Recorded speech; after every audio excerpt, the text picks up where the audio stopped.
Hello friends, मैं विजय कुमार पटेल आप लोग के लिए खासकर क्लास 10th के स्टूडेंट के लिए एक जोरदार टॉपिक लेकर आया हूँ। फ्लेमिंग के बाएं हाथ का नियम।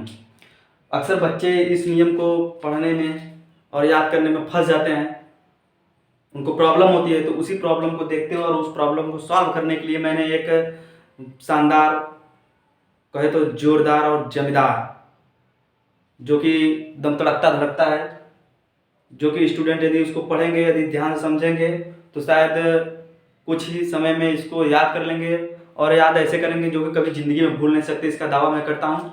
तो चलिए इसको देखते हैं कि फ्लेमिंग के बाएं हाथ का नियम क्या होता है। देखिए, यदि हम अपने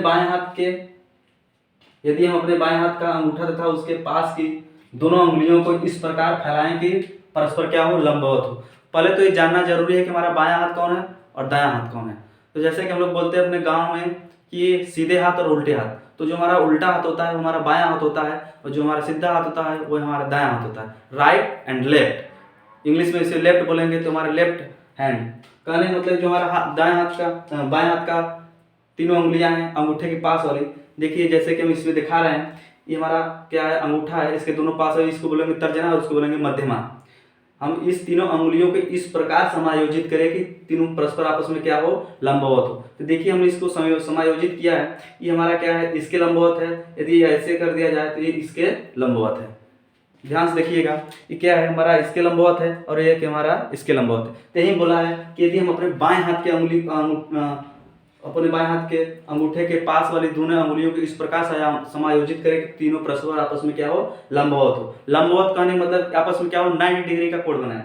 तो देखिए यहाँ पर इसके बीच में 90 अंश का कोण बन रहा है। यदि ऐसा कर दिया तो इसमें बीच क्या बन रहा है, 90 अंश का कोण बन रहा है। तो देखिए होता क्या है, तब यदि अंगूठे के पास वाली अंगुली तर्जनी चुंबकीय क्षेत्र को, कहने का मतलब अंगूठे के पास वाली ये क्या है, हमारा तर्जनी। अंगूठे के पास वाली अंगुली हमारा किसको दिखाता है, तो चुंबकीय क्षेत्र को दिखाता है। तथा दूसरी अंगुली मध्यमा जिसको बीच वाली अंगुली बोलते हैं, वो किसको दिखाता है, विद्युत धारा को दिखाता है। तो हमारा क्या हो जाएगा, अंगूठा क्या दिखाएगा, उस पर लगने वाले बल को दिखाएगा, चालक पर लगने वाले बल को दिखाएगा। तो इसको हम लोग याद कैसे करेंगे, तो हमने एक बहुत ही अच्छा ट्रिक लिखा है कि इसको याद कैसे करेंगे।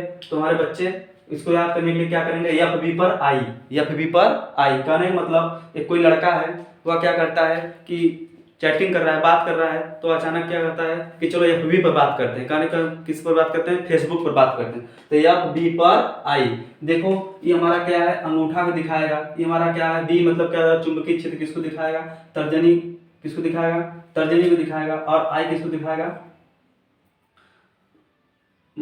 आई किसको दिखाएगा, मध्यमा को। किसको दिखाएगा, मध्यमा को। देखो यह मतलब क्या हो जाएगा, अंगूठा यहाँ पे देखिएगा ध्यान से, यह बी पर आई मतलब फेसबुक पर आई, फेसबुक पर आई। तो यह हमारा क्या हो जाएगा, अंगूठे को दिखाएगा। ये किसको दिखाएगा, अंगूठा दिखाएगा। यह क्या दिखाएगा, तर्जनी।